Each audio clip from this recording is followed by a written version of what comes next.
네, 반갑습니다. 방금 소개받은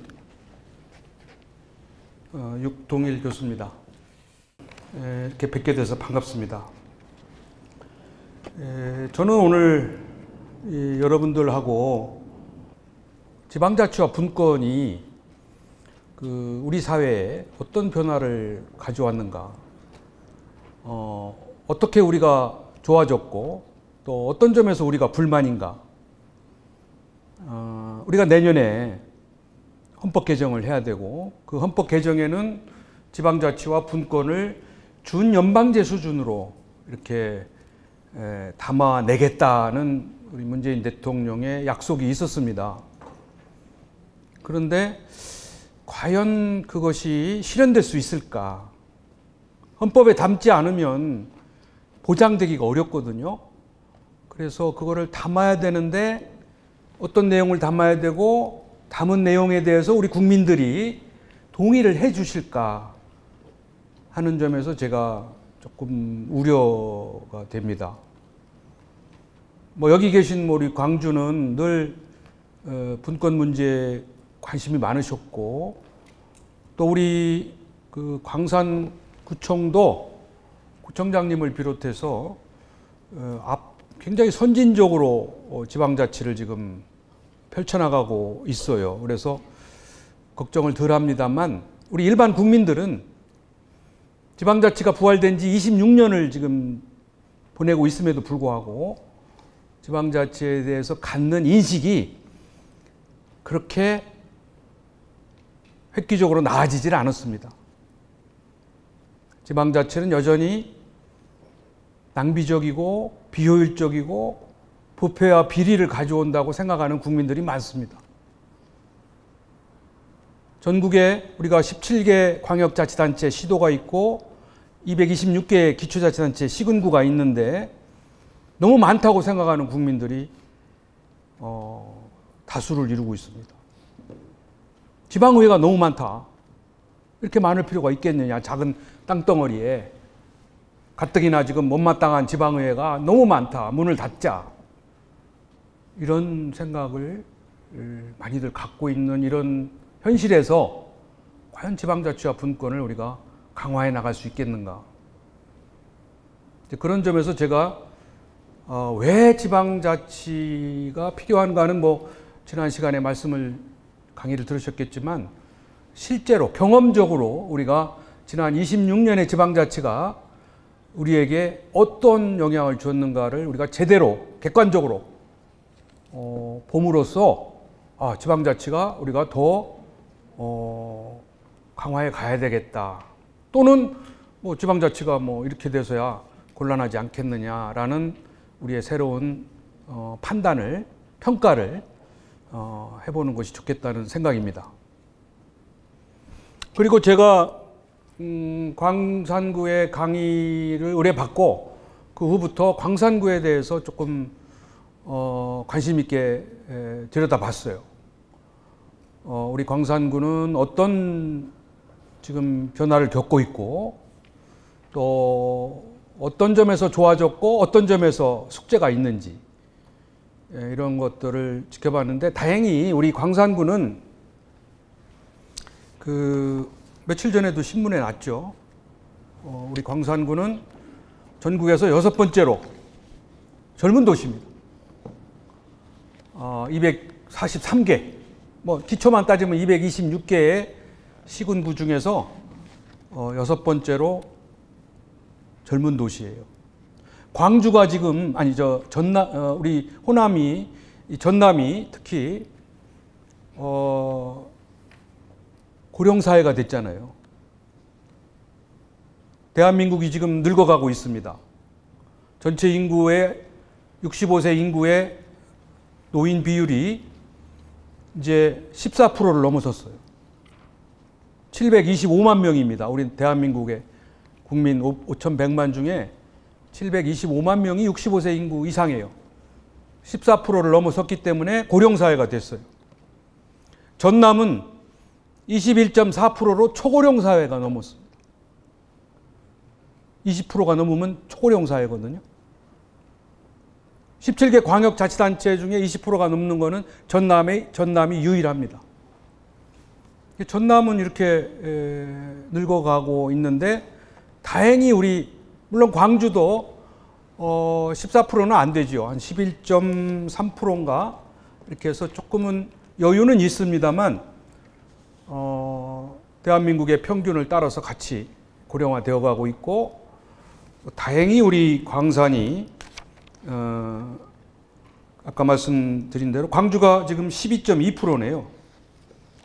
고령화율이 12.2%. 뭐 14%에 이제 곧 도달하겠죠. 그런데 그 광산구는 지금 울산 북구, 대전 유성구, 경북 구미시, 경기 오산시, 경기 화성시 다음으로 젊은 지방자치단체로 지금 순위 매김이 되고 있습니다.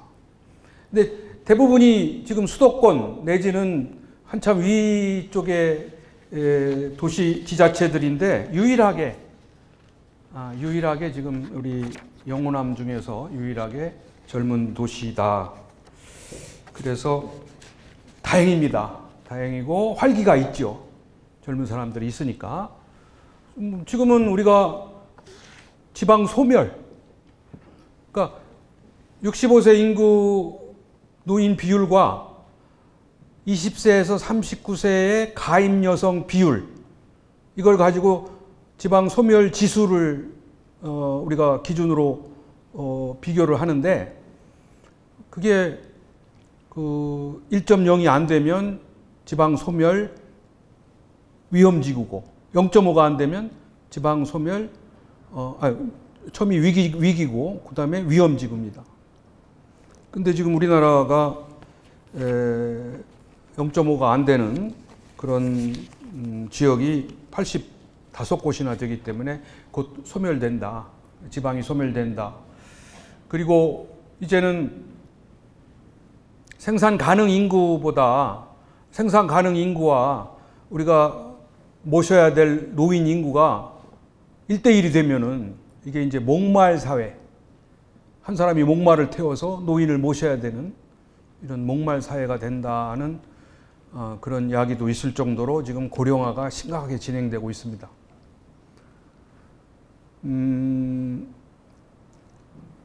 그런데 이제 그 광산이 뭐 그런 점에서는 유리한데, 제가 이따 또 말씀을 드리겠지만은 숙제도 있어요. 광산이 사회복지비를 많이 지출하더라고요.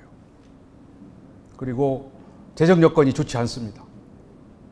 재정 자립도도 한 22%, 23%밖에 안 돼요. 그 적은 재정을 가지고 사회복지비를 많이 쓰고 있기 때문에 그 재정적인 이제 문제가 있을 수 있죠. 그래서 이제 그런 문제를 해결하는 게 있고요. 또 우리 광주광역시도 마찬가지로 우리 대전광역시도 이 원도심과 신도심 간의 불균형이 심각합니다. 원도심이 다 공동화되는.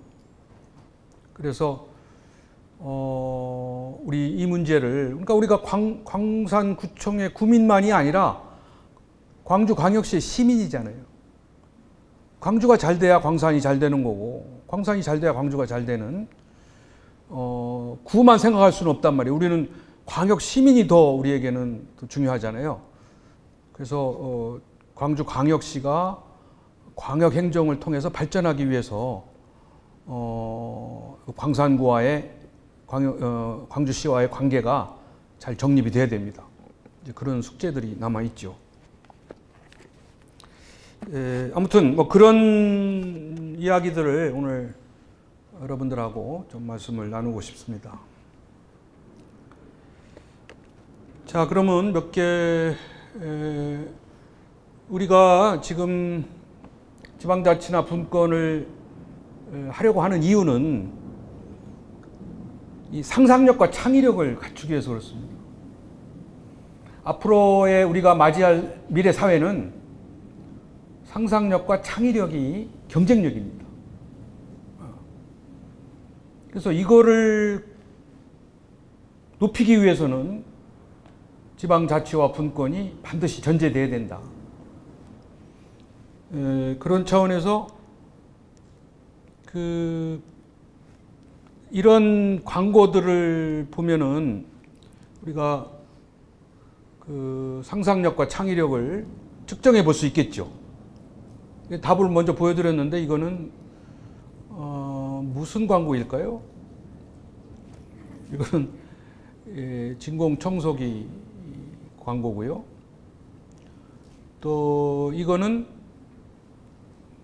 백미러 대신에, 자동차의 백미러 대신에 구두를 걸어놨습니다. 이거는 구두가 그만큼 거울보다 반짝반짝한다 그래서 아이고 이 구두 광택제 선전입니다. 이거는 누구죠? 너무 탔죠 지금. 너무 타서 이거는 선텐 스프레이를 광고하는 선전입니다. 그리고 이거는 범인을 체포해 가는데 수갑을 안 채우고 손가락을 걸어 놨어요. 이거는 이 순간 접착제가 수갑을 대신한다. 뭐 이런 광고입니다. 뭐 이거는 이제 일종의 기업의 광고지만 하여튼 우리가 이 국제사회에서 또는 뭐 우리 국내에서도 마찬가지로 우리가 경쟁력을 갖추고 넘버원이 되기 위해서는 상상력과 창의력을 키워야 됩니다. 그래서 지금 그런 것이 필요한데 지금 우리는 좀 어디에 서 있느냐 하면은 여전히 우리는 그 미래 변화에 잘 적응을 못하고 있다 이런 얘기입니다. 지금 우리가 미래 사회에 적응을 잘 해야 살아남잖아요. 근데 여기 보시면은 찰스 다윈의 진화론에 보더라도 오랫동안 연구를 해보면 오랫동안 살아남는 종은 힘이 세거나 머리가 좋은 종이 아니라 변화에 잘 적응해 나가는 종들이 오랫동안 생명력을 유지한다. 이런 얘기예요. 그래서 우리가 이 미래 시대, 미래 변화에 잘 적응하지 못하면 도태된다. 근데 이제 앞으로 우리가 맞이할 미래 사회는 종전과는 달리 20세기는 중앙이 주도하는 시대, 또 정부가 주도하는 시대, 그리고 모든 게 획일적이고 효율적인 그러한 사회 속에 살아왔습니다, 우리가. 뭐 그래서 성과도 있었죠. 우리가 뭐 경제 성장을 가져오는 그런 거는 대부분이 중앙정부가 주도하고 전국을 획일적인 제도나 정책으로 끌고 가고 효율성만 추구하다 보니까 그런 결과도 나왔어요.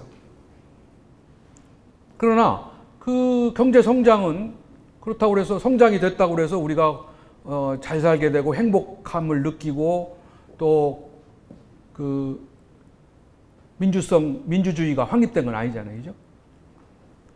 또 모든 걸 정부 주도 또 중앙 집권화되어 있고 모든 게 권력이 청와대로 집중되다 보니까 그동안에 우리가 국가 위기 상태를 제대로 관리, 해결을 못했어요. 지난번에 이 세월호 참사 문제라든지 메르스 사태라든지 최근에 국정농단에 이르기까지 이러한 문제들은 모두 중앙 집권화에서 비롯된 문제들입니다. 그래서 이러한 문제를 이제 해결해 나가기 위해서는 지방이 주도하는 시대에 가고 있습니다. 또 가야 됩니다. 또 정부가 이제는 다 할 수가 없어요. 옛날에는 정부가 우리 민간보다 앞서 있었어요. 더 우수한 사람들이 있었고 더 좋은 정보를 가지고 있었고 더 역량이 좋았어요. 그래서 그들이 우리를 끌어갔지만 지금은 이제 정부가 우리 민간 부분이 여러 면에서 정부를 능가하게 됐습니다. 역량도 능가되고 정보도 이제 우리가 충분히 가지고 있고 특히 우리 개개인들은 인터넷과 스마트폰으로 이제 무장이 됐습니다. 그래서 그거를 집단 지성의 힘을 가졌다고 그래요. 그런 집단 지성의 힘이 오히려 정부보다 앞서간다. 정부보다 역량이 더 커지고 있다. 좋아지고 있다. 그럼에도 불구하고 이렇게 뒤진 정부가 우리 민간을 억지로 끌고 가려다 하다 보니까 이제 이런 잘못된 문제들이 적폐가 생긴 겁니다. 적폐가. 그리고 이제는 효율적인 것보다는 민주주의와 형평성의 문제를 다루지 않으면 국민들이 이제 그런 정부를 신뢰하지 않습니다. 아무리 성장이 돼도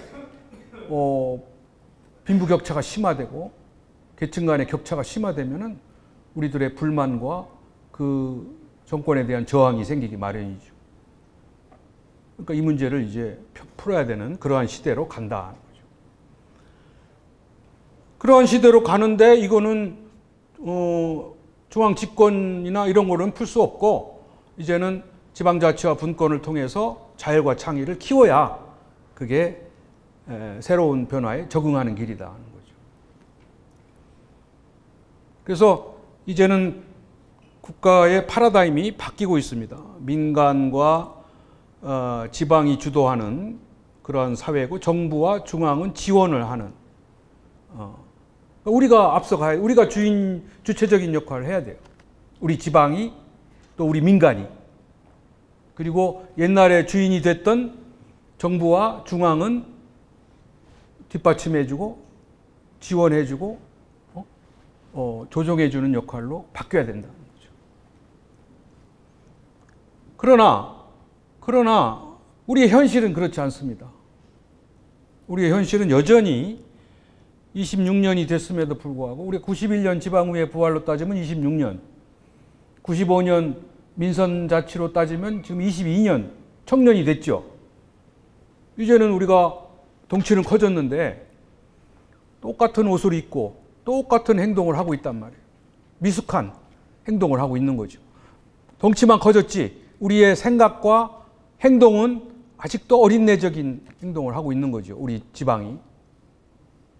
왜 그러냐면 이 중앙이 8을 가지고 있고 우리 지방은 20%만 가지고 활동을 해야 되고 먹어야 되고 해야 되니까 그럴 수밖에 없죠.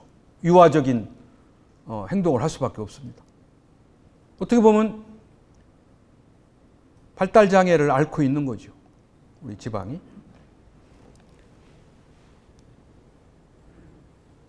그런가 하면 우리 현대 사회는 지금 이렇게 주체성과 자치성을 상실해 가고 있습니다.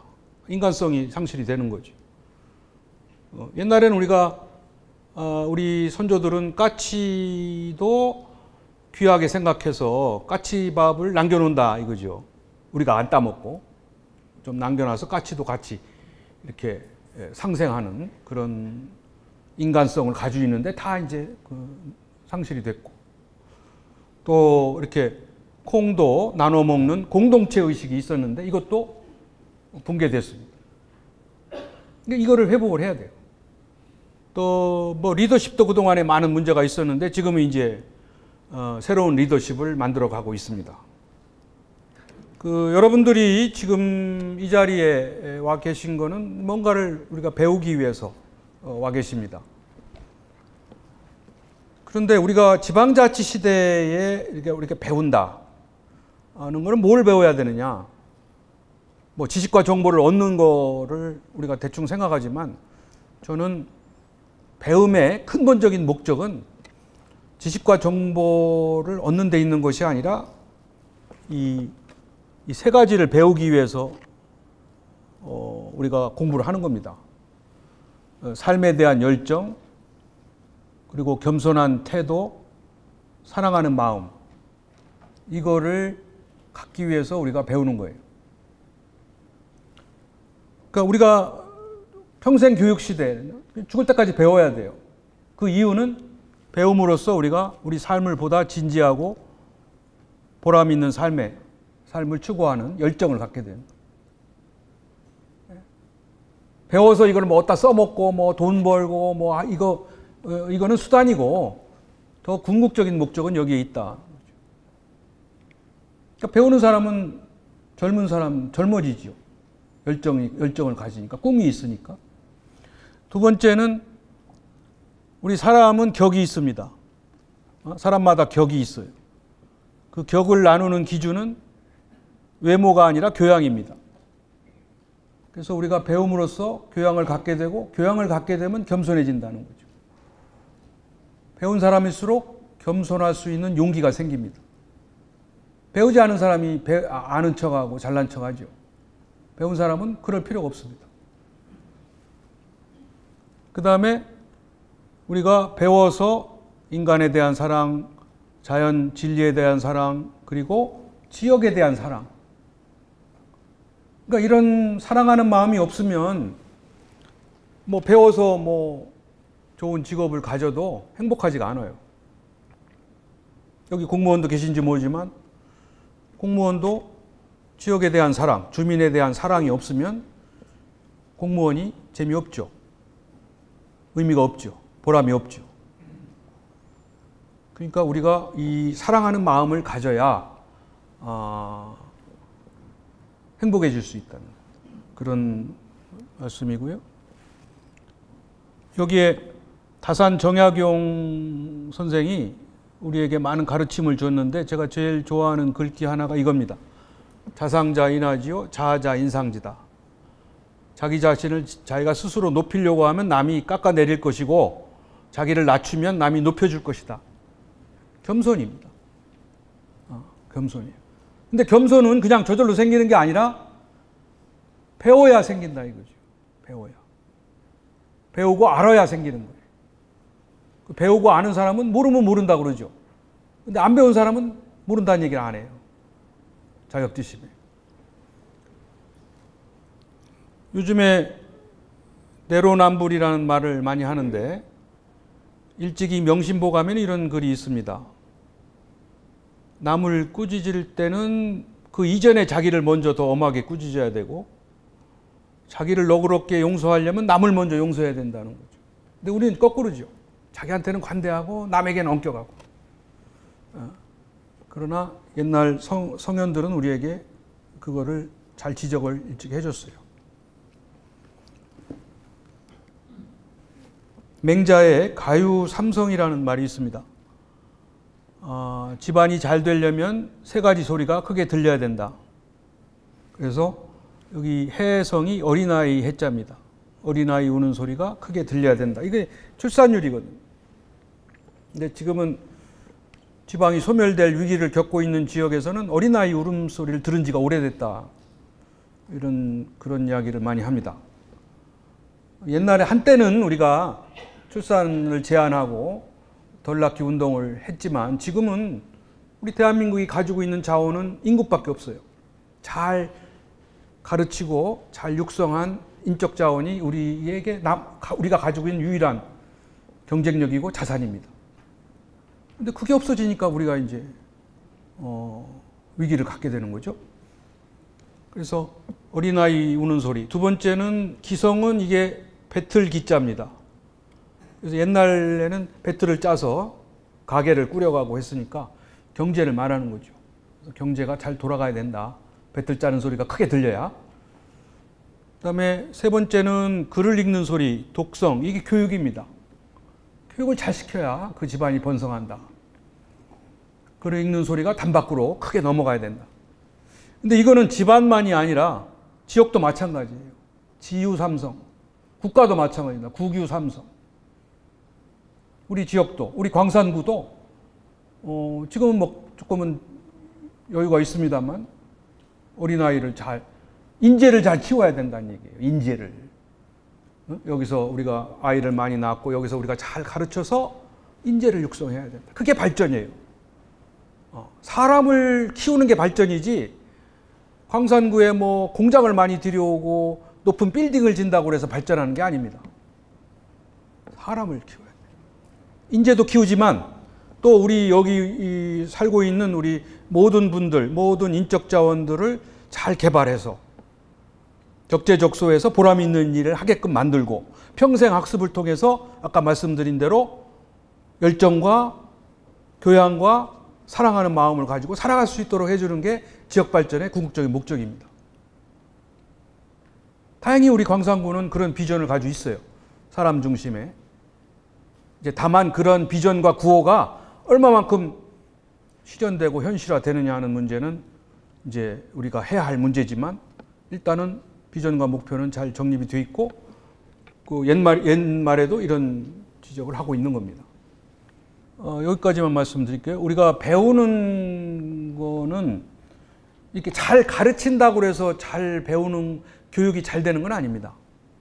강사가 뭐 잘 가르치고 재밌게 하고 이것만 해서 교육이 이루어지는 건 아니고, 교육은 배운 사람에게도 자세가 필요하다. 저도 평생 학습 시대에 저도 많이 배우거든요. 오늘은 제가 여기 서 있습니다만 저도 딴 데 가서는 저도 배우고 하는 그런 시대입니다, 지금이. 그런데 배울 때는 배울 때도 자세가 필요한데, 그 자세는 뭐냐면 버리는 자세입니다. 우리가 뭘 얻기 위해서 배우잖아요.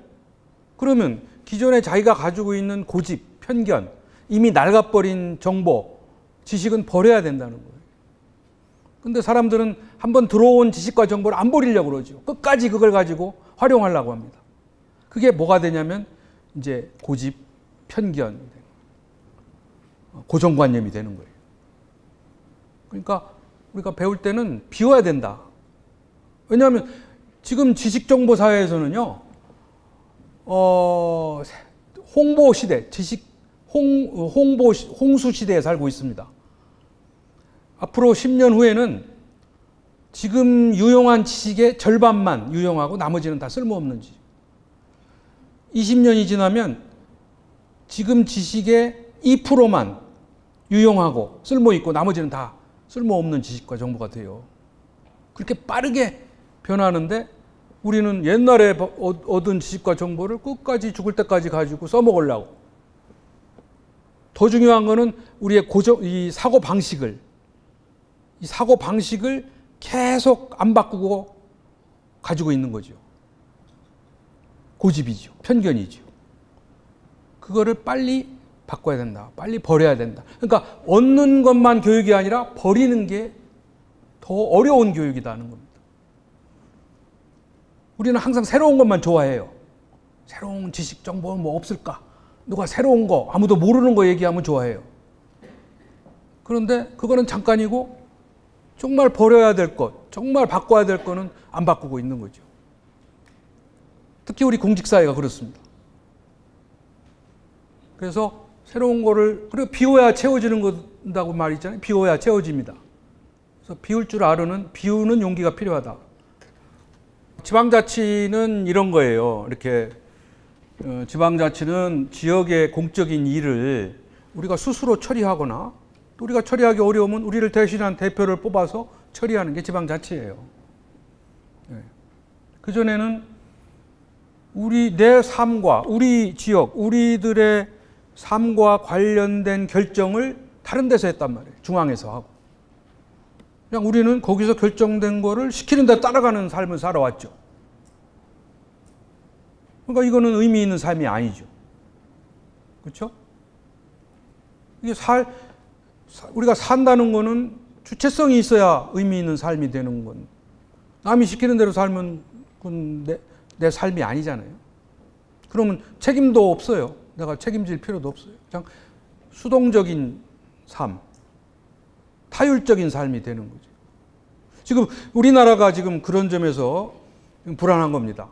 지금 우리 국민들의 안전과 우리 국민들의 생명과 재산이 지금 우리 손에 안 달려 있어요. 우리가 그걸 결정을 못 할 상황에 있기 때문에 언제 어디서 우리가 그런 위험을 받을지 모르는 이른바 이 주체성을 상실하고 있는 거죠. 언제 그 핵이 터질지 우리가 판단하고 우리가 결정할 문제가 아닌 상태가 돼 있잖아요, 지금. 그게 기분 나쁘고 불안한 거죠. 그렇듯이 지방자치도 마찬가지입니다. 우리가 판단해서 우리가 결정하고 우리 삶을 우리가 책임져야 되는 건데, 그렇지 못해왔고, 지금 이제 그렇게 시작을 했는데 아직까지는 거기에 도달은 못하고 있다. 왜냐하면 왜냐하면요, 지방자치는 이 5가지가 본질입니다. 5가지의 DNA 구조가 있어요. 지방자치를 구성하는 DNA가 5가지가 있어요. 즉 영어인데, 영어로 되어 있는 건데, 이제 제가 기억하기 쉽게 A, B, C, D, E, A, B, C, D, E 5가지가 있어요. 그래서 첫째, 지방자치는 자율성을 가지고 있습니다. 자율적이어야 돼요. 타율적이 아니라. 그래서 우리가 지방자치단체를 만들었죠, 제도적으로. 그전에는 지방자치를 하니까 지방자치단체라고 해서 우리 손으로 뽑은 단체장을 중심으로 한 집행기관이 있고, 그거를 견제하는 우리 손으로 뽑은 지방의원으로 구성된 지방의회가 있어서 서로 상호 견제를 시켜놓은 지방자치단체가 있습니다. 자율적인 제도죠. 우리를 대신해서 일을 맡긴 거니까. 그래서 그게 이제 지방자치단체고, 법인격을 가지고 있습니다. 옛날에는 그냥 지방행정기관이죠. 시키는 대로 하는 지방행정기관. 그래서 제도적인 자율성을 갖춰놨습니다. 근데 문제는 제도만 가졌다고 일이 되는 건 아니잖아요. 그 제도가 자율적으로 운영될 수 있는 권한을 줘야 된단 말이에요. 그 권한이 바로 법을 제정할 수 있는 입법권, 또 조직과 인사를 자율적으로 할 수 있는 조직권, 또 스스로 일을 처리할 수 있는 사무를 주는 자치 행정권, 그리고 중요한 재원을 자율적으로 조달하고 운영할 수 있는 재정권. 최근에는 뭐 복지권 뭐 이런 얘기도 합니다만, 이러한 권한을 줘야 실질적으로 운영이 되겠죠. 그런데 아까 우리가 큰 사과와 작은 사과를 비교했듯이 권한은 여전히 8대2밖에 안 돼요. 중앙이 다 결정권을 가지고 있어요. 돈에 관한 결정권, 인사에 관한 결정권, 조직에 관한 결정권, 사무에 관한 결정권은 다 중앙이 가지고 있다. 그러면서 지방은 아직 너네들은 능력이 안 돼. 너네들한테 주면은 일 저질러, 난개발시켜, 부패 비리로 가. 너네들이 더 크고 더 능력을 갖출 때 줄게. 이런 구실로 권한을 안 줘요. 그래서 우리가 헌법에 이 권한을 주는 거를 담아야 되겠다, 이렇게 주장을 하고 있는 겁니다. 헌법에 못을 박아놔야 이게 이루어지겠다, 이렇게 보는 거죠. 뭐 우리가 청년이 됐는데도 권한을 안 주니까 뭐 언제까지 권한을 안 주면 우리는 발달 장애를 앓고 뭐 언제 역량이 커지겠냐고요. 그 다음에 이 2가지만 있어도 또 안 됩니다. 더 중요하다고 생각하는 것이 우리 주민의 자치의식이 같이 높아져야 돼요. 그런데 여기에 우리가 커다란 지금 착각을 하고 있는 게 있어요. 우리 국민들이 자치의식이 높아졌다고 생각을 해요.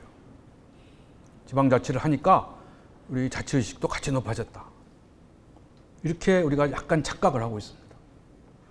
물론 높아진 자치의식도 있어요. 어떤 거? 권리의식은 높아졌어요. 우리 지역의 권리를 우리가 지키고 보호해야 되겠다. 우리 이웃의 권리를 지켜야 되겠다는 권리의식은 높아졌어요. 이것도 필요한 자치의식입니다. 그전에는 그런 생각을 할 겨를도 없었죠. 그런 생각도 못 갖게 했습니다. 중앙이 결정하는데 따르지 니네들은 권리가 없어, 이렇게 돼 있죠. 국익이 우선이야. 이런 논리로 우리가 늘 희생되고 우리는 늘 소외됐었어요. 그런데 그런 권리를 주장하는 건 지방자치를 하면서 나타난 거죠. 그런데 그게 다 지방자치의식이 아니라 권리의식과 함께 같이 높아져야 될 의식이 뭐냐면 책임의식입니다. 내 권리를 지키려면 남의 권리도 존중하고 지켜줘야 돼요. 내 거를 잘 보호하려면 거기에 수반되는 돈도 지불할 줄 알아야 돼요. 우리 지역에 대해서 관심과 참여를 할 수 있는 책임이 있어야 됩니다. 남이 해주는 게 아니란 말이에요. 근데 우리는 그거는 당신들이 알아서 하고 나는 권리만 찾으면 된다라는 자치의식만 갖고 있다 이거죠. 지방자치를 하려면 우리가 지역에 대해서 관심을 가져야 돼요. 지역의 공적인 일에 참여를 해야 됩니다. 봉사를 해야 됩니다. 그런 걸 안 하려고 그러잖아요. 다 중앙이 지원해주고 뭐 돈 주고 우리 자치권만 크게 해달라 이렇게 하면 안 돼요. 그 다음에 세 번째, 공동체 의식이 있어야 돼요. 같이 우리가 협력하고 같이 문제를 풀어가는 공동체 의식이 같이 있어야 돼요. 그래야 자율적인 제도와 권한을 우리가 감당하고 관리할 수가 있는 거예요. 그거 없이는 안 됩니다. 근데 우리는 그동안 그거 없이 권리의식만 높아졌기 때문에 지방자치를 통해서 지역 집단 이기주의만 극성을 부리고 있죠. 그러니까 사람들이, 국민들이 또 거꾸로 지방자치는 지역 집단 이기주의만 심화시키니까 지방자치는 너무 앞서가면 안 된다. 이런 또 부정적인 인식을 갖게 되는 거예요. 근데 그러면 자치의식은 어떻게 높아지느냐 하면요. 저절로 높아지는 게 아닙니다. 교육과 훈련과 연습이 필요한 거예요. 근데 우리는 교육을 안 시키잖아요. 그나마 다행히 우리가 자치분권대학을 만들어서 이런 이야기를 나마 할 수 있는 그런 것들이 이제 시작이 돼서 저는 정말 반갑게 생각을 했고, 제가 이렇게 인근 원근을 마다하고 쫓아가고 있습니다. 사실은 시간을 너무 많이 소모해요. 저로서는. 또 강의료도 많이 주는 것도 아닙니다. 그런데 즐거운 마음으로 이런 장소가 있으면은 이런 말씀을 좀 드려야 되겠다. 그리고 또 이런 강의만 갖고 되는 게 아닙니다. 지방자치와 민주주의를 잘 하려면 회의도 잘하는 것도 알아야 되고 타협과 협상도 잘해야 되고 여러 가지 민주주의를 위해서 필요한 교육이 있어요. 근데 우리는 민주주의에 대한 교육을 안 하잖아요. 민주주의는 이런 거다라고만 얘기하지 민주주의 사회를 우리가 살아가는 데 필요한 여러 가지 우리가 해야 할 일들에 대해서는 우리가 교육을 안 시키고 안 배우고 있단 말이죠. 못 배우고 있단 말이죠. 우리는 그냥 민주주의 그러면 다수결의 원리만 알고 있어요. 민주주의는 대화를 잘해야 되고 토론을 잘해야 되고 자기 발표를 잘해야 되고 남의 의견을 잘 들어야 되고 합의를 이루어야 되고 타협과 협상을 해야 되고 이게 저절로 되는 게 아닙니다. 거기에는 전략과 원리와 그거에 대한 연습이 교육이 돼야 돼요. 다른 나라는 하고 있어요. 타협과 협상을 어떻게 해야 되느냐, 합의를 어떻게 이루어내느냐, 토론을 어떻게 하느냐, 회의는 어떻게 하느냐. 근데 우리는 안 배우니까 국회를 보세요. 국회의원들이 다 변호사, 박사, 외국에서 학위 받은 사람, 어마어마한 전문가들이 있어요. 근데 하는 짓은 뭐예요? 맨날 싸우고 맨날 저렇게. 왜 그러냐? 그 교육을 못 받아서 그래요. 말할 줄 몰라서 그렇습니다. 말하는 게 혼자 말하는 거야 잘하지. 남과 같이 말하는 거, 남의 얘기도 듣고 협상을 하는 거, 이거는 못하기 때문에 지금 이 어려움을 겪고 있는 겁니다. 자, 이렇게 이 자율성이 세 가지가 다 갖춰져야 됩니다. 두 번째는 선거예요. 선거. 지방선거. 지방선거가 지금 우리가 7번을 했거든요. 근데 여전히 지방선거가 제 기능과 역할을 못하고 있습니다. 지역마다 조금 달라요. 그런데 대부분의 우리나라 전국 지방선거가 전면 정당 공천제 속에서 이루어지잖아요. 근데 공천이 제가 보기에는 정상적이지 않습니다. 우리를 대신해서 정당이 공천을 잘 해야 되는데 대부분 잘못하고 있어요. 또 비례대표도 하는데 비례대표를 뽑는 공천도 정상적이지 않습니다. 거기에 여성들이 많이 비례대표로 가고 있어서 여성들이 정당 공천제를 하자고 이야기들을 많이 하는데, 여성들이 비례대표가 되려면요 눈물겨운 수발을 들어야 돼요. 여기는 어떤지 모르겠습니다만 지방의원들이 공천권을 따내려면 모든 걸 다 바쳐야 돼요. 국회의원에게 공천권을 쥐고 있는.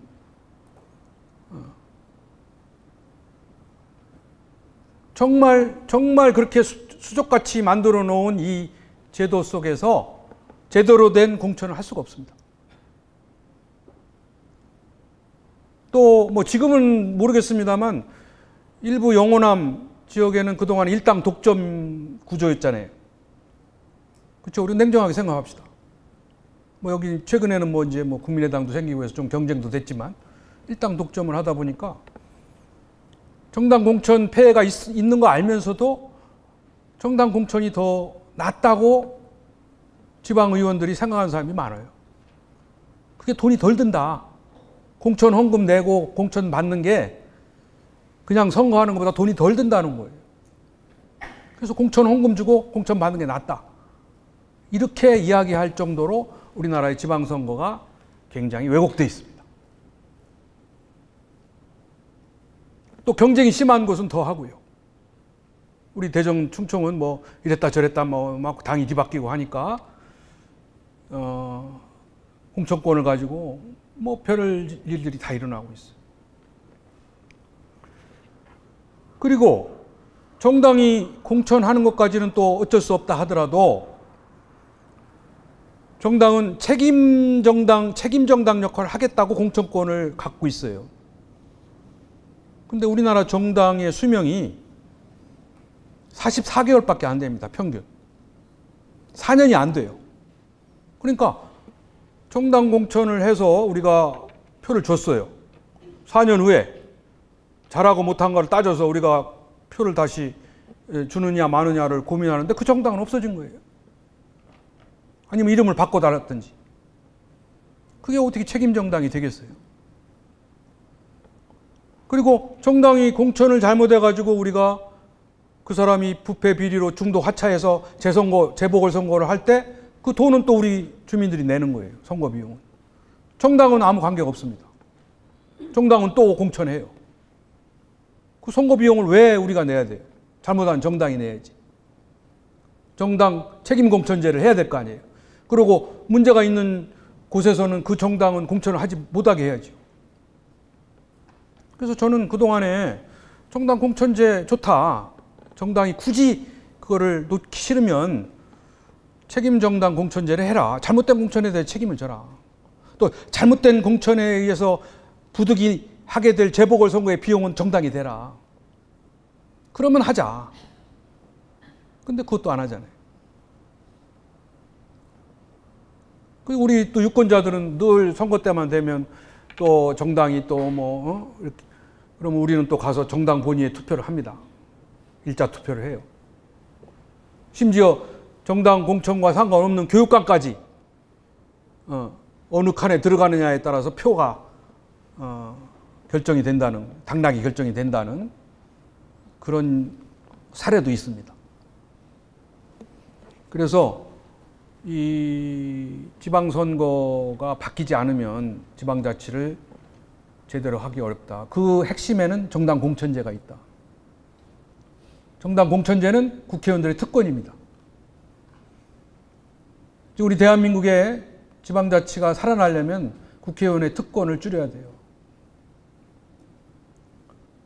국회의원의 숫자를 줄인다고 해서 특권이 없어지는 건 아닙니다. 특권이 줄어야지, 특권은 남고 숫자만 줄으면 개개인의 특권은 더 커지는 거죠. 그럼 우리가 지역을 대표하는 상원제를 만들어서 양원제까지 둔다. 그러면 국회의원 수가 더 늘어날 텐데 이 특권은 어떻게 해야 됩니까? 지금 유일하게 우리 대한민국만 국회의원들의 특권이 많아요. 지금 뭐 우리 매스컴을 통해서 선진 외국의 국회의원들 보잖아요.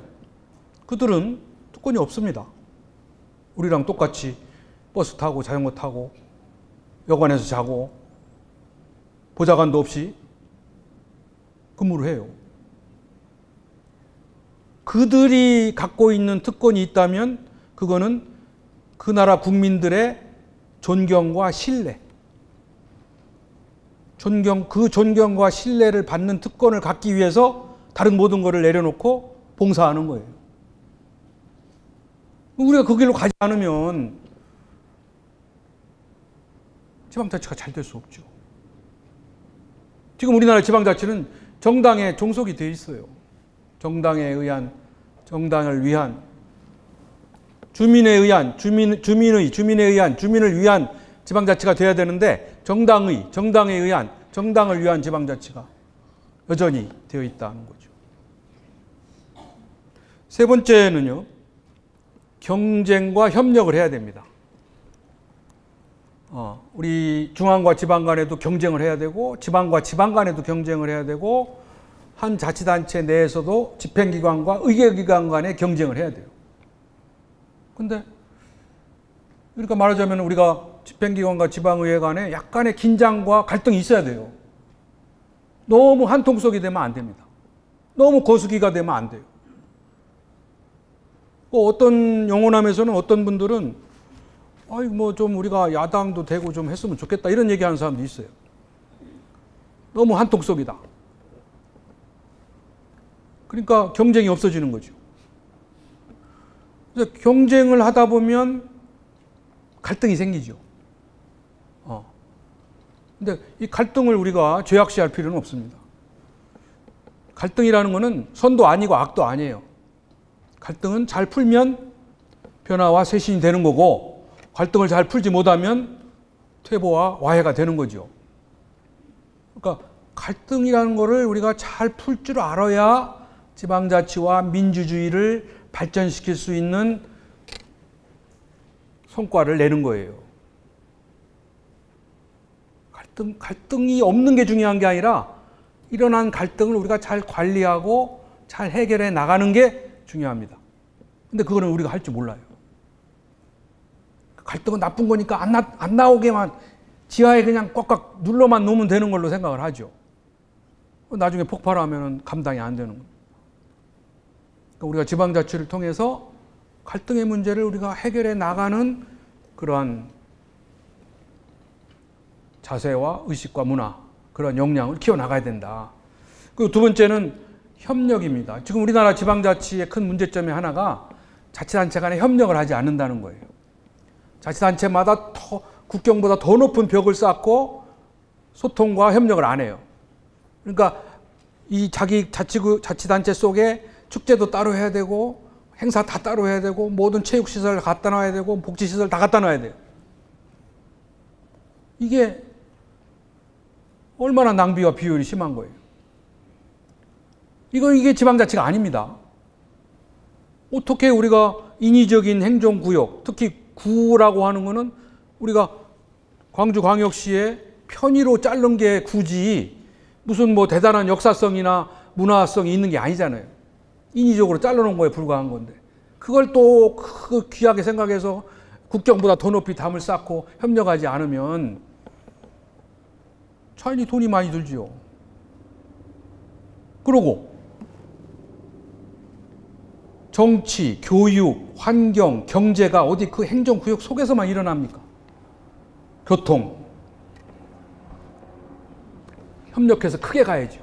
우리 생활은 광역화되어 가는데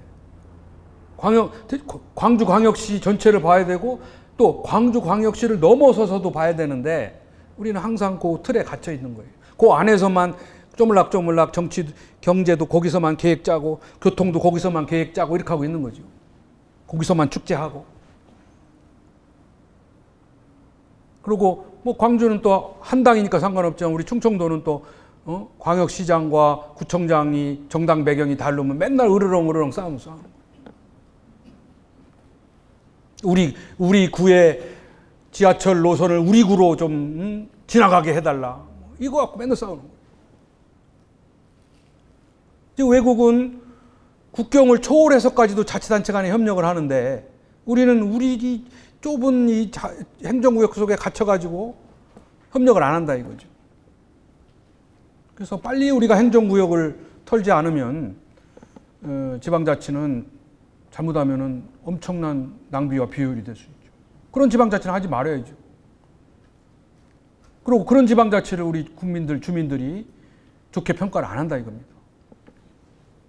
그래서 불신이 생기는 거죠. 그 다음에 D는요, 이게 이제 분권인데 분권은 중앙과 지방 간의 분권만 있는 건 아닙니다. 지금 우리는 이것도 안 돼서 중앙이 80%, 지방 20%를 가지고 있어서 중앙 거를 좀 내놔라 이렇게 하고 있는 입장이지만 지방자치는 더 이게 제대로 가려면 중앙에서 넘어온 권한도 위에서 아래로 내려가야 돼요. 중앙에서 권한이 넘어와 가지고 지방의 단체장이 다 쥐고 있으면 그거는 지방 독재입니다. 위에서 아래로 내려가야 돼요. 결정권이.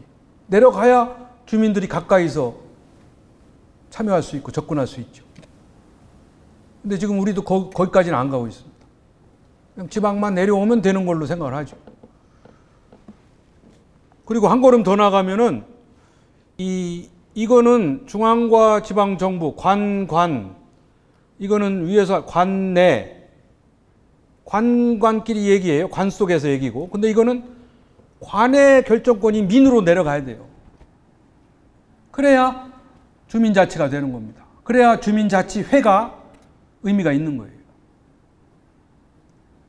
지금 우리 주민자치센터는 그런 결정권이 없잖아요.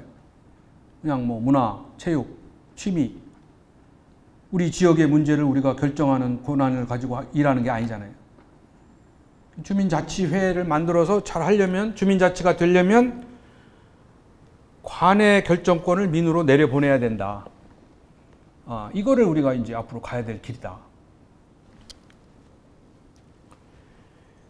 그 다음에 마지막 2가 이것도 우리가 갖고 있는 편견 중에 하나인데요. 우리가 지방자치는 비효율적이지만 민주주의 때문에 할 수 없이 하는 제도로 착각을 해요. 민주주의 때문에 그냥 이거 정말 싫지만 민주주의니까 할 수 없이 하는 거다. 돈이 들어도 할 수 없다. 이렇게 생각을 하는데 그렇지 않습니다. 지방자치는 반드시 효율적이어야 돼요. 효율적이라는 얘기는 주민들의 적은 부담과 세금을 가지고 보다 많은 서비스, 보다 질이 좋은 서비스, 보다 빠른 서비스, 보다 집에 가까운 서비스를 제공해 줄 때 효율적이 되는 거죠. 그래서 지방자치는 이 효율성의 가치를 놓쳐서는 안 됩니다. 이 효율성의 가치를 놓치면 그 지방자치단체는 파산이 되는 거예요. 우리는 지금 그런 중앙에서 돈을 더 많이 따오는 것만 지금 갖고 지방자치를 하는 거지 스스로 자율적인 재정권이 없으니까 효율성을 따질 겨를이 없죠. 중앙에서 돈을 많이 가져오는 단체장이 유능한 단체장입니다. 그러나 자율성이 확보되면 이 효율적인 경영을 할 때 지방자치가 주민들로부터 좋은 평가를 받고 또 외지인들이 많이 오고 이렇게 되는 거지, 지방자치가 효율적이지 않으면 파산, 문 닫아야죠. 외국은 그렇게 해서 문 닫는 자치단체가 많이 있었습니다. 주민들이 저항과 반발을 한 거죠. 나는 세금 많이 내는데 우리에게 돌아오는 서비스는 형편없다. 질과 양이 형편없다. 느려 터졌다. 이러면은 세금을 안 낸다는 거예요. 조세 저항 운동이 생겼습니다. 우리는 아직 거기까지는 안 갔죠. 앞으로 갈 수 있어요. 우리가 갑과 을의 관계가 지금 문제 제기가 됐잖아요. 갑을의 관계, 기업, 갑, 을들의 반란이 일어났잖아요. 갑질에 대해서. 기업에서 일어났잖아요. 기업주들, 어디 라면, 어디 빵집, 어디 간장, 이런 사람들이 종업원들을 학대하고 행패를 부려가지고 망신을 당하고.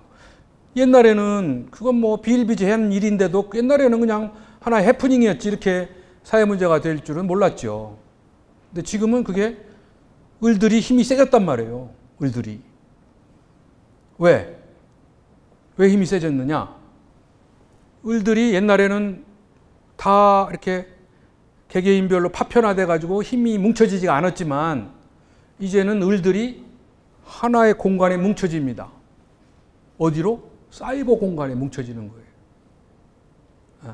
옛날에는 뭐 몇 사람 모여도 힘이 안 되지만 이제는 사이버 공간에 엄청난 사람들이 모여가지고 거기서 목소리를 내니까 무시무시한 힘이 된 거예요. 플러스 무기도 생겼습니다. 기업에 대해서. 기업에 대해서 불매운동이라는 무기가 생긴 거예요. 비판 목소리도 뭉쳐서 커졌지만 그 목소리 속에서는 그 제품을 우리가 안 사겠다는 불매운동이 생기니까 갑들이 벌벌 떤 거예요. 그래서 사장도 내려놓고 사죄하고 옛날에 상상도 못했죠. 그냥 돈 몇 푼 주어주면 끝난 일이었습니다. 지금은 달라졌습니다.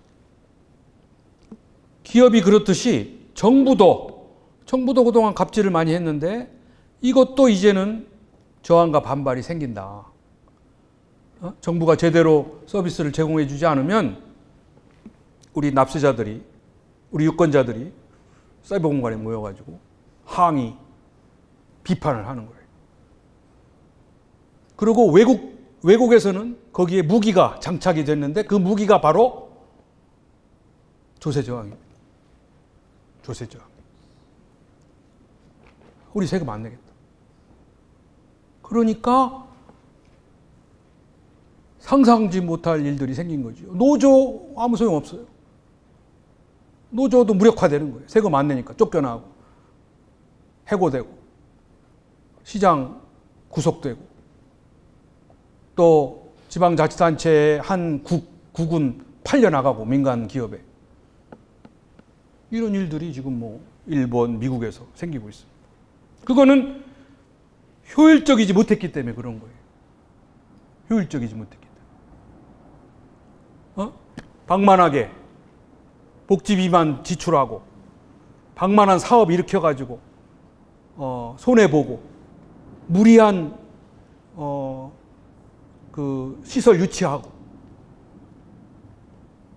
이런 거 일본에도 그런 뭐 테마파크니 뭐 이런 거 무리하게 유치해가지고 실패하고 했을 때 그 이런 비효율적인 문제가 생겨서 주민들이 반발하고 조세저항을 일으켜가지고 지방자치단체가 파산한 겁니다.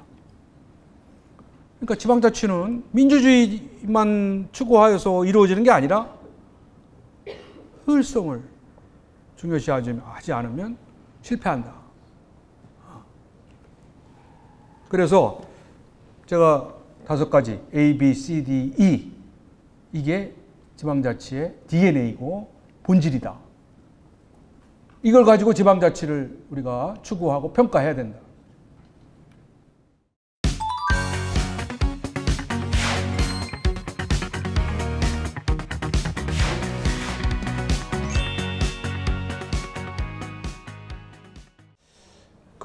이 말씀을 좀 드릴게요. 우리나라 이제 아까 처음에 말씀드린 대로 우리나라 지방자치가 우리에게 가져온 성과가 뭐냐? 이거 또 꼭 더 해야 되느냐? 더 우리가 발전시켜야 되느냐? 하는 거를 한번 제 나름대로 이렇게 평가한 거를 말씀드리고 싶은데요. 우리나라 지방자치는요, 아직 미숙하고 아직은 다 이게 제도적으로, 권한적으로, 의식적으로 아직은 갈 길이 멀지만 그래도 지난 26년에 우리 지방자치가 우리에게 굉장히 소중한 성과를 가져다 줬습니다. 첫째가 지방자치를 함으로써 우리가 비로소 지역의 주인이 되기 시작했습니다. 당연한 거잖아요. 지금은 우리가 지역의 주인이 누구냐 그러면 주민이라고 합니다. 그러나 그거는 지방자치가 된 26년 동안에 나타난 변화지 그 이전에 지역의 주인은 주민이 아니었습니다. 관이나 정치인이죠. 그래서 우리는 그냥 피치자, 지배하는 사람, 지배받는 사람. 우리는 지배받는 사람이었어요. 주종관계입니다. 우리는 종이에요, 종. 그런데 지방자치가 되면서 우리 주민들의 위상이 바뀌었어요. 유권자가 됐죠. 보터, 유권자가 됐습니다. 우리가 대표를 뽑아야 되니까. 또 커스터머, 소비자가 됐습니다. 고객이 됐어요. 요즘에는 우리가 정부가, 지방자치단체가 우리 주민들을 고객으로 모시고 이 고객들에게 감동을 준다는 게 목표예요. 행정의 목표가 그렇습니다. 어떻게 하면 주민들에게 만족을 주고 감동을 주느냐. 고객 만족 행정, 고객 감동 행정, 이렇게 얘기할 정도로 달라졌어요. 그러니까 우리 주민들이 소비자, 고객이 됐습니다. 이거는 혁명적인 변화입니다. 혁명적인 변화예요. 당연한 변화가 아니에요. 지방자치가 만들어 놓은 혁명적인 변화입니다.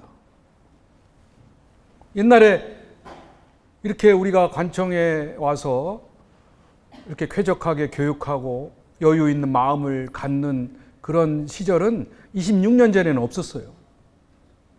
여기 오면 위축되고, 될 수 있으면 여기 안 와야 되는 데고, 여기는 칙칙하고 뭔가 기분 나쁘고 그런 데였어요. 저 중앙정부는 더 했고.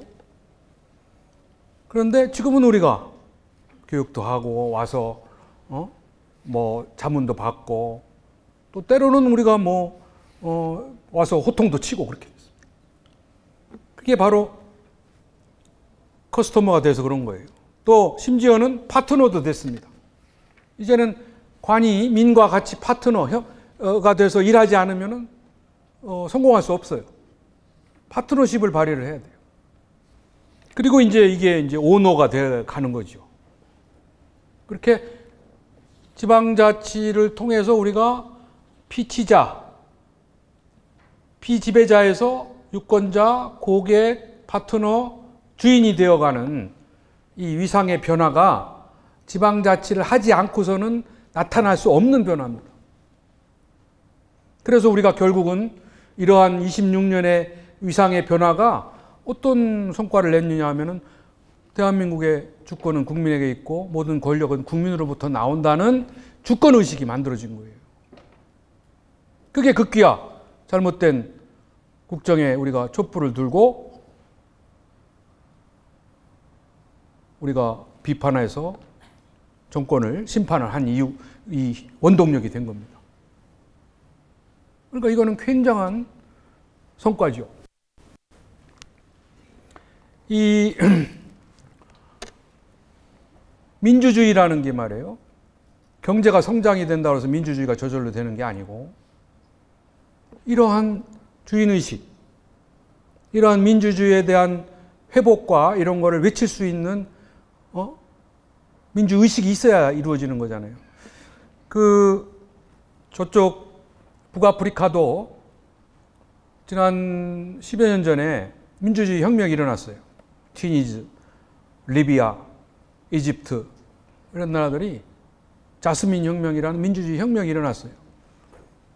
그런데 그 나라들이 대개 석유를 팔고 그래가지고 또 철권 독재 정치를 해가지고 당장 안정된 정치 체제를 유지해 왔었습니다. 카다피니 무바라크니 이런 사람, 독재자들이 무너지지 않는 정권인 줄 알았죠. 그런데 그런 정권이 민주주의 혁명에 한 칼에 다 독재자는 참혹하게 사살되고 나라는 아주 절단이 났습니다. 지금 그 나라는 지금 불안해서 전부 우리가 관광도 못 가요. 이집트, 튀니지, 리비아. 이런 나라들은 지방자치를 하지 않았어요. 그러다 보니까 한꺼번에 무너지는 거예요. 아무리 경제가 잘 나가고 철권 통치를 해도 한꺼번에 무너진 거예요. 근데 우리는 다행히 지방자치를 했기 때문에 어렵게 평화적인 정권 교체도 하고 이런 거를 할 수 있는 거는 지방자치가 있기 때문에 가능한 일입니다. 저절로 되는 게 아니에요. 그 얘기가 바로 두 번째, 우리가 지난 26년 동안에 얼마나 혼란스럽고 얼마나 위기가 많이 있었습니까? 지금도 그렇고. 북핵 위기, 지금 우리가 원자탄, 수소탄을 머리 위에 쥐고 짊어지고 있습니다. 또 끊임없이 우리에게 공갈 협박을 하죠.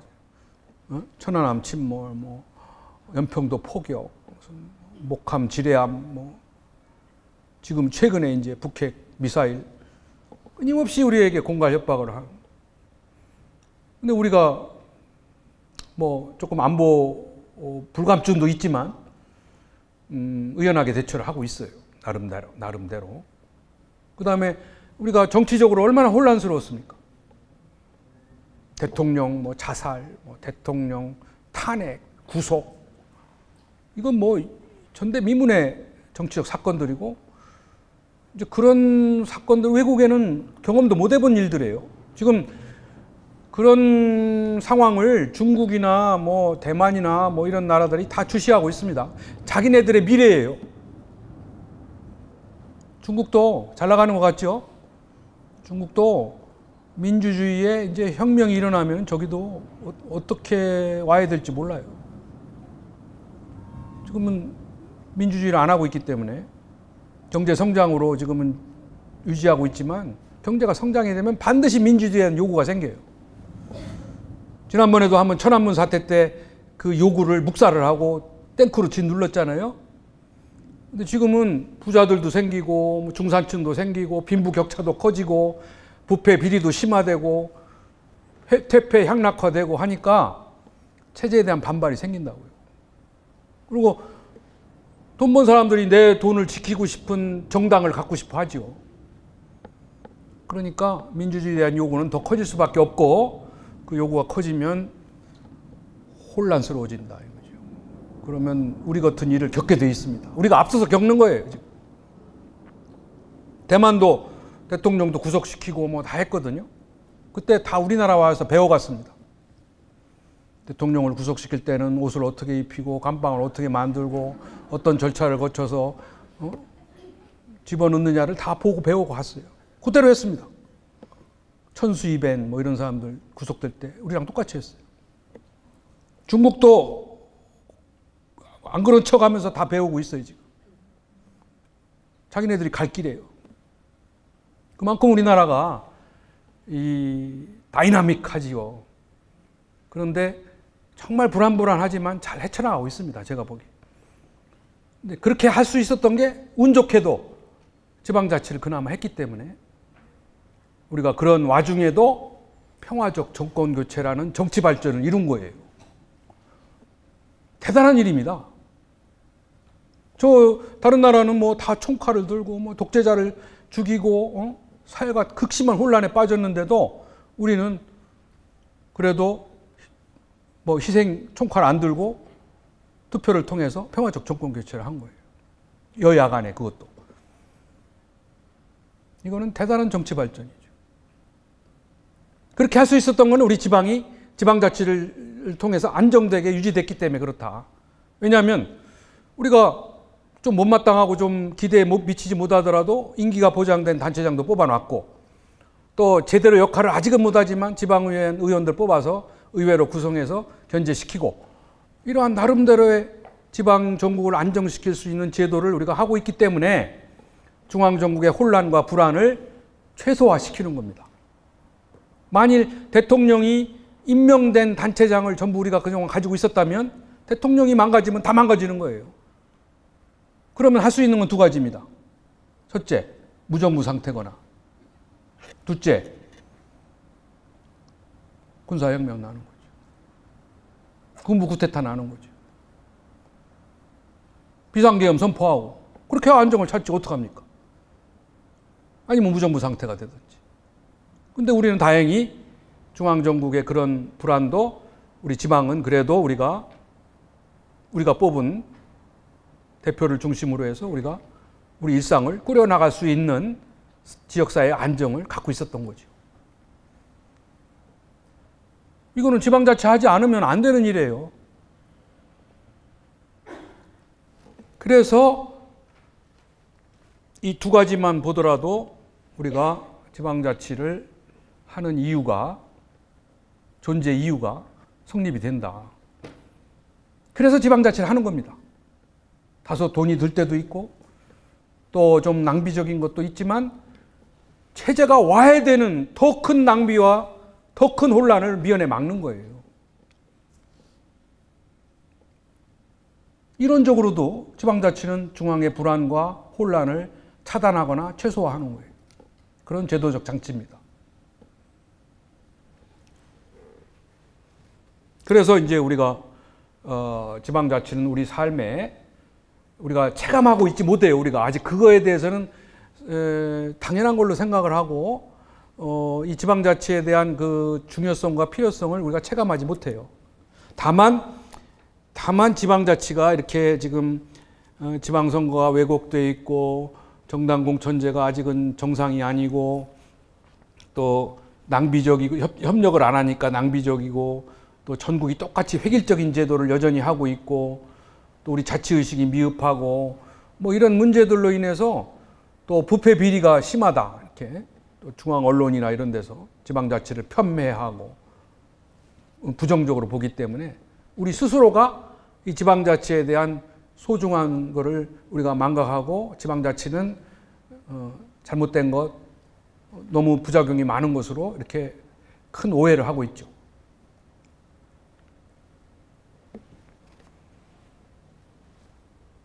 그래서 저는 이렇게 우리에게 꼭 필요한 이미 우리에게 성과도 안겨준 이러한 제도를 후퇴시켜서는 안 된다. 제대로 가도록 만들어야 된다는 거죠. 지방자치가 지금 정상은 아니잖아요. 제도는 갖추었는데 제대로 작동은 아직 안 되고 있단 말이에요. 그러나 그 속에서도 소중한 성과를 우리에게 줬단 말이죠. 지금은 이 제도가 정상적으로 굴러갈 수 있도록 조건을 마련해 줘야 된다. 그것이 조로의 기회가 내년에 개헌이다. 이렇게 보고 있는 겁니다. 이게 이제 거기에 문제점에 따른 과제고요. 제가 이제 가끔 잘 인용하는 건데 내년에 우리 선거를 하잖아요. 선거에서의 한 표 차이로 세상이 바뀐 실제 상황입니다. 이게 한 표로 인해서 달라진. 옛날에 그리스 시대에도 직접 민주주의를 했다는 거 아닙니까? 광장에 모여가지고 사람들이 토론하고 이렇게 한 직접 민주주의를 했는데 그 당시에도 이 주제를 가지고 몇 날 며칠 토론했는데 결론이 안 나서 투표를 해서 한 표 차이로 여성도 인간이다 이렇게 결정이 됐다는 거예요. 만일 한 표 차이로 여성이 동물이다 그랬으면 또 오랫동안 수모를 당하고 여성들이 고생을 했겠죠. 이 히틀러도 처음에 나치당의 당수가 될 때는 한 표 차이로 됐답니다.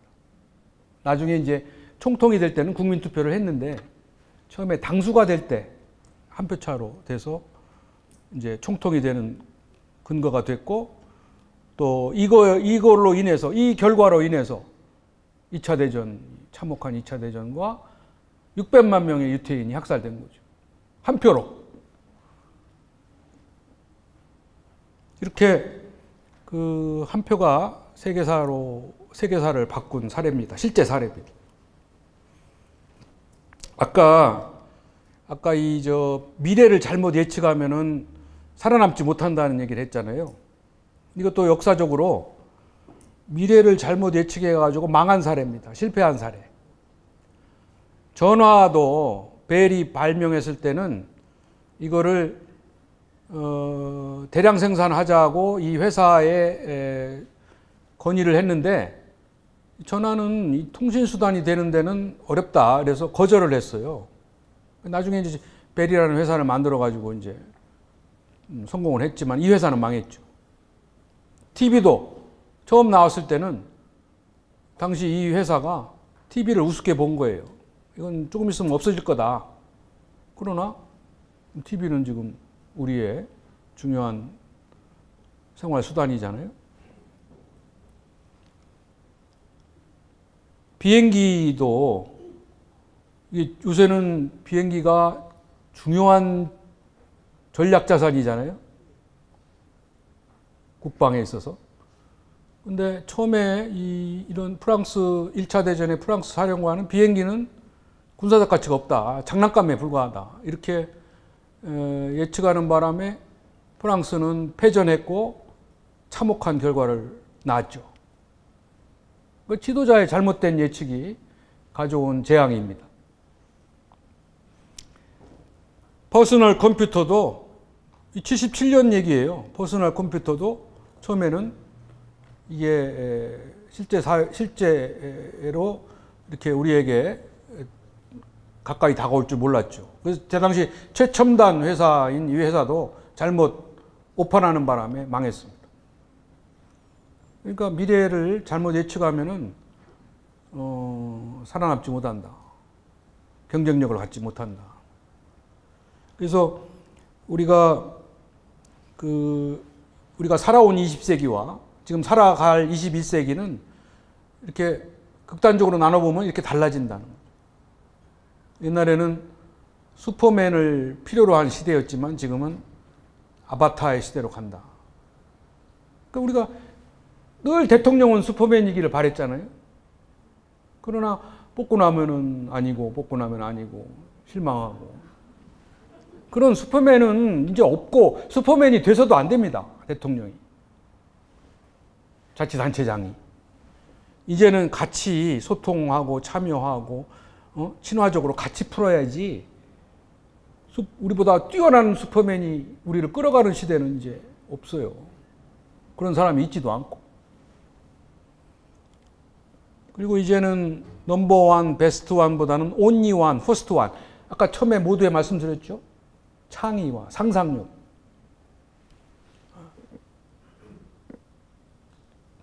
그 다음에 이제는 여성의 시대, 필링의 시대, 픽션의 시대, 가상의 시대, 이런 3F 시대로 간다. 그러니까 이제 여성들이 모든 결정권을 갖기 때문에 소비에 대한 결정권, 교육에 대한 결정권, 가정에서의 결정권, 여성들이 다 쥐고 있기 때문에 여성들의 감성을 자극하지 않으면 제품이나 서비스나 살아남지 못한다. 여성의 시대, 그 여성들의 풍부한 감성을 우리가 잘 이해하고 그거를 만족시키는 그런 노력을 기울여야 된다는 거예요. 그 다음에 아까 말씀드린 가불관계 얘기했죠. 옛날에는 마케팅을 잘하고 주가를 올리고 생산을 많이 하는 그런 기업이 좋은 평가를 받았지만 이제는 윤리경영 시대로 간다. 이제는 기업이 법을 잘 지키고 윤리적으로 처신하고 또 공정한 무역을 하고 또 지속가능한 경영을 하고 이런 기업들에 대해서 다소 제품의 질이 떨어져도 우리 소비자들이 선호한다. 그런 기업을 우리가 좋아한다. 그러니까 삼성이나 이런 우리 굴지의 재벌들이 이런 윤리경영 시대를 잘못 예측하거나 잘못 적응한 거예요. 그저 뭐 제품을 높이고 해외 수출을 많이 하고 주식값을 올리면은 성공하는 기업으로 착각하는 거죠. 그러니까 삼성이 우리에게 많은 일자리를 주고 우리 대한민국의 경제를 끌어가지만 우리가 그들을 존경하지 않고 이렇게 이 상황에 되어 있는 거는 바로 이 윤리 경영을 못하고 있기 때문에 그런 결과를, 그런 안타까운 결과를 가져온 겁니다. 지금 미국의 100대 기업에, 지금 현재 미국 100대 기업에 78명은 자수선거를 한 사람입니다. 한국 100대 기업에 84명은 상속을 받은 사람들. 그게 차이예요. 미국도 처음에는 상속을 했어요. 초창기에 돈 벌어서. 철강, 뭐 카네기다, 뭐 이런 포드다, 이런 사람은 처음에는 상속을 시켰는데 상속을 시키고 나니까 회사도 망하고 가정도 깨지고 자식들도 잘못됐어요.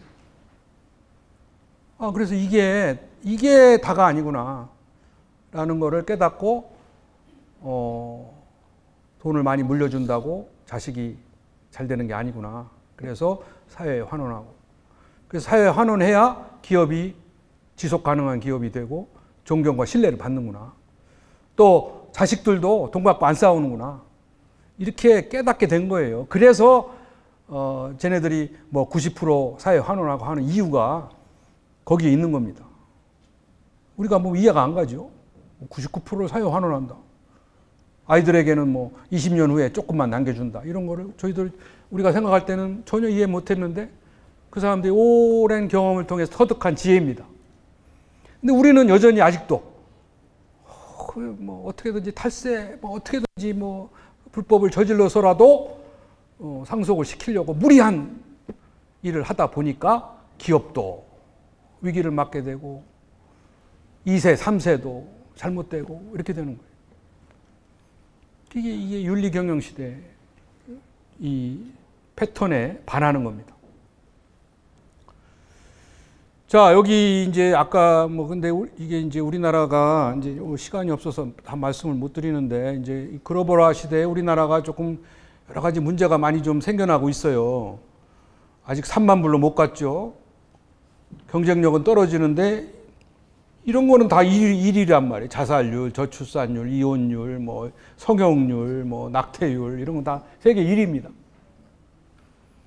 지금도 하루에 35명이 자살해요. 작년에도 15,000명이 자살했습니다. 자살을 시도한 사람은 60만 명이라고 그래요. 이런 자살 아주 압도적인 일입니다, 우리가. 국가 경쟁력은 이렇게 떨어지고 있고, 어떤 자동차, 조선, 이런 거 다 지금 추월당하고 있고, 빈부격차는 심화되고 있고, 지금 세계적으로 8명의 세계 부자가 인류 절반이 가지고 있는 재산과 똑같다는 거잖아요. 인류 70억을 치면은 35억이 가지고 있는 재산의 합계와 부자 8명이 세계적인 부자 빌 게이츠, 주커버거, 워렌 버핏 이런 8명이 가지고 있는 재산과 똑같은 정도로 지금 세계의 빈부격차가 어마어마한 거예요. 우리나라도 지금 부자 1%가 재산의 3분의 1을 대한민국 재산의 땅에 부동산의 3분의 1을 가지고 있어요. 10%가 절반을 가지고 있고. 그리고 부자들은 계속 돈을 더 벌고 못 사는 사람은 대를 이어서 못 사는 거죠. 교육이 격차가 심하니까. 우리가 소득 격차도 문제지만 교육비 지출 격차가 더 벌어지는 거예요. 그러다 보니까 대를 이어서 부자는 대를 이어서 가난은 대물림을 해서 이게 이제 오늘날 헬조선이다. 청년들의 반발과 저항이 생긴 거죠. 청년 실신 시대다. 실업자와 신용불량자, 청년 실신. 무슨 별의별 이제 용어들이 다 나왔잖아요. 7포, 9포, 포기 세대다. 그러니까 지금 청년들은 절망하고 있습니다. 미래를 자신을 못하기 때문에. 7포 세대. 이 생망은 뭐예요? 이번 생에는 망했다.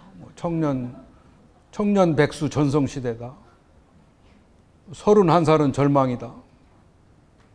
이런 이야기들이 공공연하게 젊은 애들이 하고 있는 이유는 실업률 그러니까 여태까지 우리가 발전을 했다고 하는데 도대체 그 발전의 성장의 열매는 누가 다 먹었느냐. 이제 이런 비판이죠. 근데 이 문제를 해결하려면 결국은 우리가 이게 이제 결국은 우리가 공정한 사회를 만들어야 되잖아요. 노력한 만큼 대우를 받아야지. 지금 불로소득으로 사는 사람이 더 많잖아요. 죽으라고 일한 사람은 벗어나지 못하고 펑펑 놀면서 불로소득을 챙기는 사람이 더 많아지고 있단 말이죠. 그리고 우리가 정말 노력하다 실패해도 재기의 기회를 주는 사회가 돼야 되잖아요. 근데 한 번 죽으면 우리는 영영 살아남기 어렵단 말이에요. 격차와 소외가 없고 윤리와 도덕이 살아있는 그런 사회를 만들어야 되는데, 그런 사회는 결국은 분권과 균형 발전을 통해서 밖에 안 된다. 지금 인구도 우리가 지금 지난 8월 달에 5,175만 명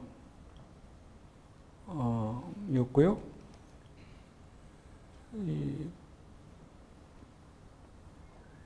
인구가 많이 늘었죠, 우리나라가 그동안에. 이렇게 3천만 명, 4천만 명, 5천만 명을 넘었었고, 옛날에 이렇게 인구가 없었어요. 우리가 이런 고구려 때도 막강한 나라가 고구려인데 중국을 지배를 못한 거는 인구가 적어서 그래요. 그 다음에 고령화, 아까 말씀드렸죠. 이게 지금 725만 명. 그래서 전남은 21.4%라. 고흥군은 38.1%.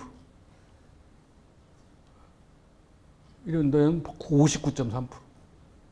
그래서 앞으로 지금은 뭐 우리가 지역 갈등, 이념 갈등, 이런 것 때문에 그것도 못 풀어가지고 전전긍긍하고 있는데, 앞으로 다가올 어마어마한 갈등은 세대 간의 갈등. 이거는 밥그릇 싸움이기 때문에 치열한 경쟁이 된다.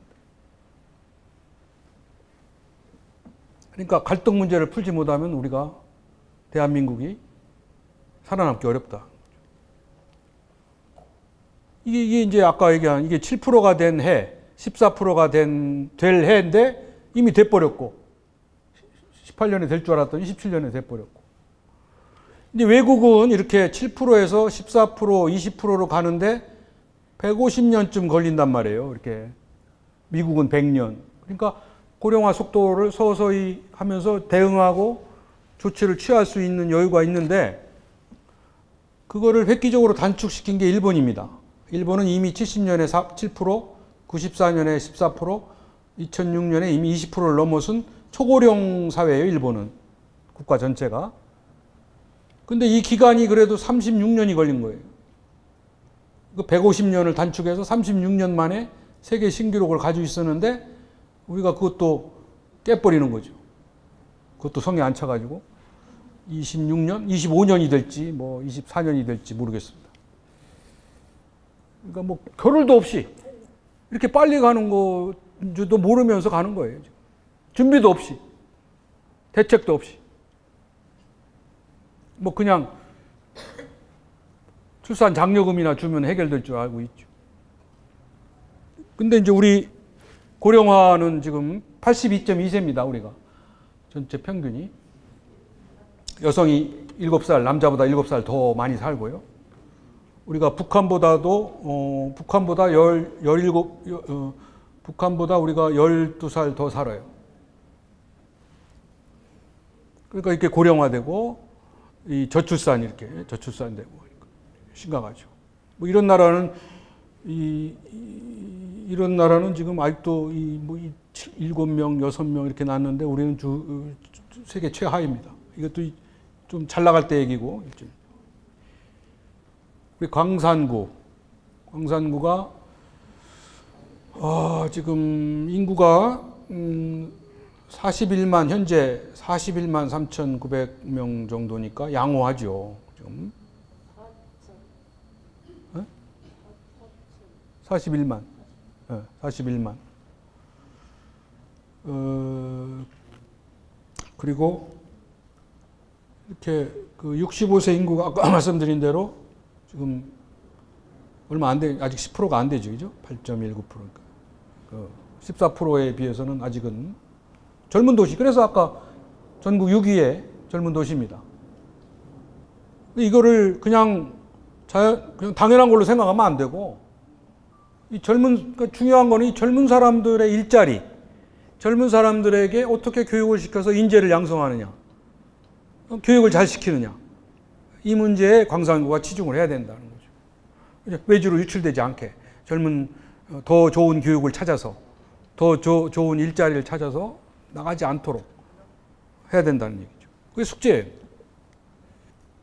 그 다음에 예산도 뭐 다 좋은데, 이제 이게 지금 여기 보시면은 이게 빨간 줄이 잘못된 여기 이 빨간 이 줄이 여기 밑으로 사회복지가 지금 61%가 넘잖아요, 그죠? 타 자치단체보다 좀 높은 겁니다. 60% 이상이 다 사회복지로 지출된다는 거는 물론 사회복지가 확대되면 좋죠. 좋은데 이제 미래를 위한 투자, 교육이라든지 성장을 위한 투자라든지 인프라를 위한 투자라든지 이런 부분에는 당연히 취약할 수밖에 없죠. 그죠? 그래서 이 부분이 숙제가 된다는 거죠. 그러다 보니까 재정 자립도도 이렇게 떨어질 수밖에 없어요. 그러니까 이게 지금 광산구인데 유사자치단체보다는 조금 뒤져 있잖아요. 그죠? 재정 자립도가. 그 비전과 전략은 잘 짜져 있습니다. 제가 보기에. 사람 중심이고, 또, 우리 구청장께서 이제 원리나, 가치나, 비전과 전략은 아주 전문가 이상으로 잘 체계적으로 만들어 놨어요, 보니까. 근데 이제 이게 단순한 그 청사진이 아니라 이게 현실화 되려면은 아까 얘기한 재정적인 문제, 또 여러 가지 정책과 또 성과 지표를 잘 만들어서 이거를 잘 측정을 해야 됩니다. 그냥 구호에 그쳐서는 안 되죠. 그러니까 그거는 이제 또 다른 이야기니까 예컨대 미래상과 목표를 잘 정립을 해서 이게 연계가 돼야 돼요. 비전, 목표, 전략, 프로그램, 성과 지표가 체계적으로 연계가 돼야지 따로따로 구호만 따로 돌아다니면 안 된다는 얘기죠. 과연 그게 얼마만큼 실현됐느냐.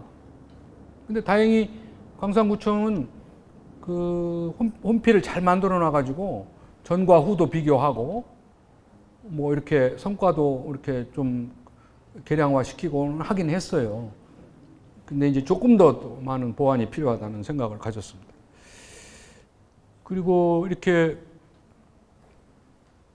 광산구 혼자 끌어갈 일이 아니라 의회, 또 지역 주민, 출향인 다 이렇게 가버넌스 같이 다 협력을 해야 됩니다. 각자 역할을 다 해야 돼요. 그래서 우리 광산 구민의 단합과 통합이 굉장히 필요하다.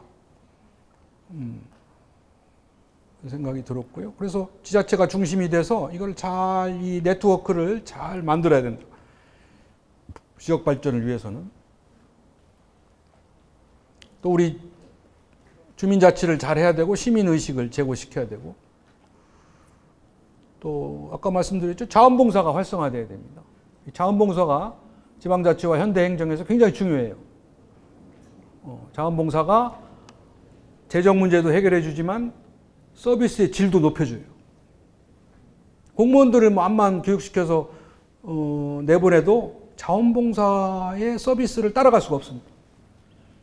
그러니까 그 외국도 잘 되는 자치단체는 자원봉사를 체계화시키고 또 이렇게 항상 공을 들이고, 물론 이제 자원봉사니까 보수는 안 주더라도 보험이라든지 또는 그 실질적인 혜택을 주는 그런 것들이 많이 잘 돼 있습니다.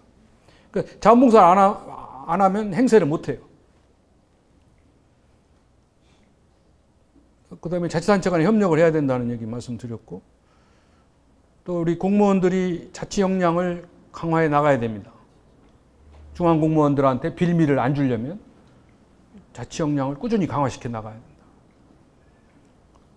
그래서 우리 광산구도 인재 육성과 인적 자원에 주력을 하면서 지역 자원을 최대로 활용을 하고 독창적인 발전 전략을 찾아야 됩니다. 그리고 모든 사업은 일자리 창출과 지역 소득 증대와 연계를 시켜야 되는 거죠. 지방의원의 리더십도 강화돼야 되고, 아무튼 지금 우리는 이 지방자치와 분권은 누가 가져다 주는 게 아닙니다. 지방자치와 분권을 상당히 발전시킨 나라들의 경우에도 시혜적으로 니네가 이제 지방자치와 분권을 할 때가 됐다. 우리가 그 권한을 줄게, 돈을 줄게 이렇게 해서 지방자치가 된 나라는 없어요. 다 지방이 쟁취를 한 겁니다. 투쟁을 통해서 쟁취를 한 거예요. 목소리를 내고 뺏어온 거예요. 그러니까 어려운 거죠. 그래서 지금은 우리가 대통령이나 정권이 하겠다고 하니까 우리가 힘 있는 우리 목소리를 내가지고 그거를 받아내야지요. 헌법에 담아야죠. 우리끼리 또 분분해서 하자, 마자, 뭐 지방자치 너무 빨리 간다, 늦게 간다 이렇게 하면은 중앙정부는 가뜩이나 주기 싫은 거 안 줍니다. 되게 자기가 가지고 있는 기득권을 포기해서 주는 나라는 없어요. 주고 싶은 집단은 없어요.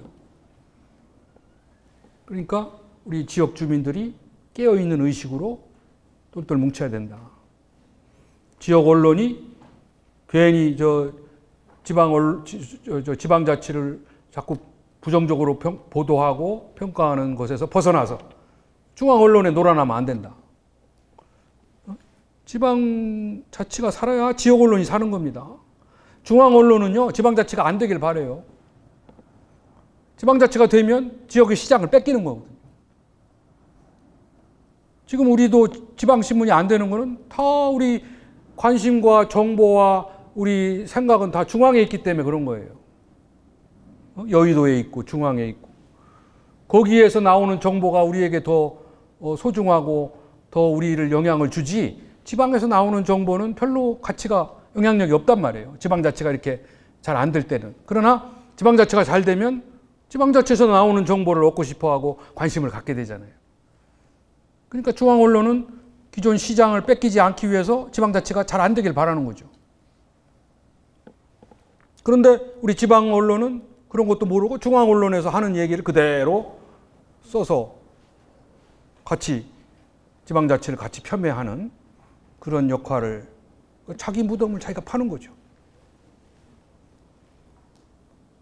그래서 이렇게 자치의지가 분권을 확립해야 되고 우리 공감대 형성이 필요하고 또 이런 숙제들이 있습니다. 교육자치 문제도 우리가 잘 지금 해결해야 되고 정당 공천제 문제 또 지방의회를 없앨 수는 없어요. 아무리 싫어도. 지방의회 없는 지방자치는 없어요. 집행기관의 장을 우리 손으로 안 뽑아도 되지만 지방의원을 우리 손으로 안 뽑는 지방자치는 없어요. 그러니까 지방의회를 잘 하도록 우리가 살려야죠. 그렇게 잘 하도록 살리려다 보니까 공천을 잘해야 되고 정당이 바뀌어야 되고 이렇게 되는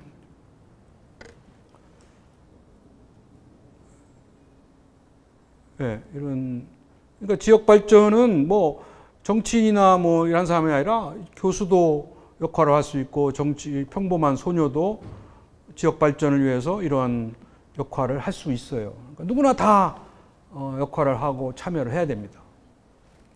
그리고 봉사할 줄 알아야 되고 그래서 결론적으로 우리가 지방자치를 살려야 지역이 살고 지역이 살아야 대한민국이 산다. 이제 이런 결론으로 오늘 강의를 마치도록 하겠습니다. 아주 끝까지 정말 뭐 여기 굉장히 쾌적하고 강의하기도 좋은 환경이고 또 무엇보다도 여러분들이 아주 열심히 경청해 주셔서 제가 피곤한지도 모르고 시간 가는 줄도 모르고 이렇게 좋은 강의를 할 수 있게 돼서 너무 감사를 드립니다. 도움이 되셨나요? 강의가? 네. 뭐 특별한 질문이 없으시면 강의를 마치고요. 광주는 늘 오고 싶으니까 좋은 기회 있으면 또 뵙도록 그렇게 하겠습니다. 오늘은 또 5시 50 몇 분인가 기차를 끊어놔서 좋은 음식은 못 먹고 아쉽게 가게 됐습니다. 먹고 싶은 게 많았는데 다음에 좀 여유 갖고 오도록 그렇게 하겠습니다. 또 오늘 만나 뵙게 돼서 대단히 반갑고 오늘 좋은 강의를 할 수 있도록 이렇게 경청해 주셔서 고맙습니다. 감사합니다.